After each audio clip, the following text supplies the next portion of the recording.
By the time the world woke up to the fire, the house had already burned down. In December 2007, the banking giant Morgan Stanley was forced to admit they had lost $9.2 billion in a single trade. It was the largest trading loss in the history of Wall Street. The CEO, John Mack, couldn't explain it. The traders who lost the money didn't understand it. The entire global economy was collapsing because of a machine that Wall Street built, turned on, and then forgot how to turn off. But four outsiders saw it coming. They weren't heroes, they were misfits. They were socially awkward, and they were about to make billions of dollars by betting that the American dream was a lie. This is the story of the greatest trade ever made, and the fraud that made it possible. For decades, Wall Street was a place of calculated risk. It was boring, it was stable. But in the early 2000s, something changed. The industry transformed into a machine of excess, built on a foundation of lies.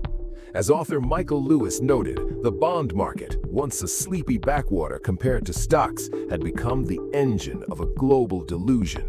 Traders believed that nothing could bring down Wall Street. They treated the market not as a place of investment, but as a how-to manual for corruption.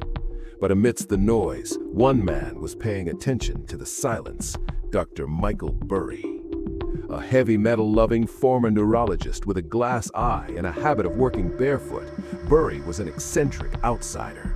He had a secret weapon: Asperger's syndrome. While other bankers were at strip clubs, Burry's condition allowed him to obsessively read thousands of pages of boring mortgage bond prospectuses. As others saw a booming housing market, Burry saw a mathematical impossibility. He found a pattern. He realized the real estate market was so corrupt that it was bound to go bad within 2 years. In 2005, Burry did the unthinkable. He walked into the biggest banks in the world, Goldman Sachs, Deutsche Bank, and asked to bet against the American housing market, that is, credit default swaps. The bankers laughed at him. They essentially allowed him to buy fire insurance on a house they believed could never burn. They thought he was a fool, donating free money. Why were the banks so confident? Because of tranching. To understand Burry's bet, you have to understand the weapon, the mortgage bond. Traditionally, a bond is a loan with a fixed term, but a mortgage bond is different. It is a pool of thousands of risky individual home loans bundled together. The bank splits these payments into layers called tranches. The top layers get paid first. These are rated AAA, which implies it is safe for investment.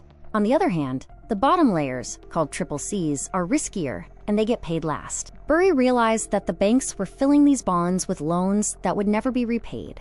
He knew that if enough loans failed, the rot would climb up the tower and destroy even the safe layers. While Burry was looking at the numbers, another man was looking at the morality. Mark Baum was a loud, brash contrarian who had made a career out of fighting for the underdog. He believed the entire system boiled down to one brutal principle: the poor. Baum's rage needed a target. He found it in Jared Venet, a Deutsche Bank trader who was the epitome of everything Baum hated. Venet wasn't a hero. He was a salesman who realized that shorting the market was a gamble with good odds. He was smart enough to see that the system was broken and decided to sell tickets to the crash. He pitched Baum on credit default swaps bets that would pay out fortunes if the bonds failed. Venet was selling a short. Shorting is simple. You are betting that an asset will fail. In this case, Baum would pay a premium, like monthly insurance, to own a credit default swap.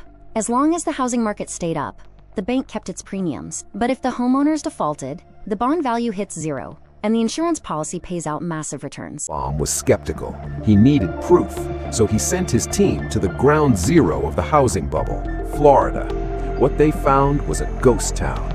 They found mortgage brokers who were lending money to ninja borrowers. No income, no job, no assets. The loan was being handed out to immigrants and strippers who could never repay it. The industry was incentivized to lend to people who were less and less likely to pay them back. They discovered that rating agencies treated poor immigrants with thin files, short credit histories, the same as wealthy borrowers, simply because they had no bad history yet. The system was blind. The corruption wasn't just incompetence, it was institutional.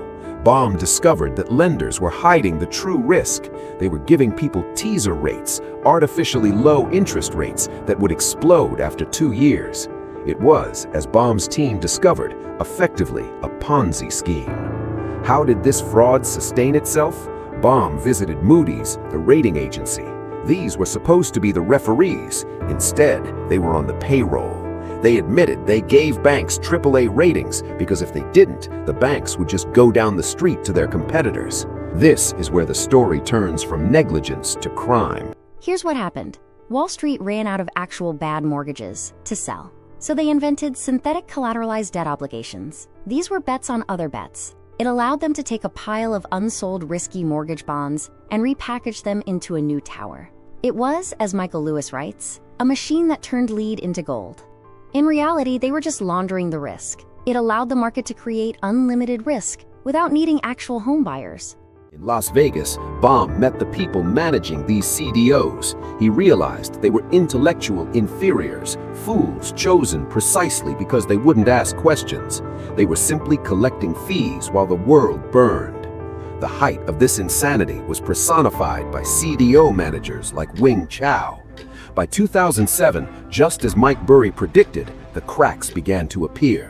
But the market didn't crash immediately. It defied gravity. Wall Street banks, holding billions in toxic assets, refused to mark down the prices. Michael Burry was bleeding money. His investors revolted, threatening to sue him.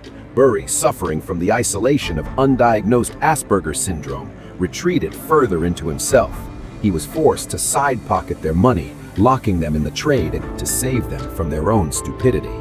Meanwhile, inside the banks, the realization hit. Traders like Howie Hubler at Morgan Stanley had actually bet on the crash not happening, believing a worst-case scenario was impossible. When the dust settled, Hubler alone was responsible for a $9 billion loss, the single largest trading loss in Wall Street history.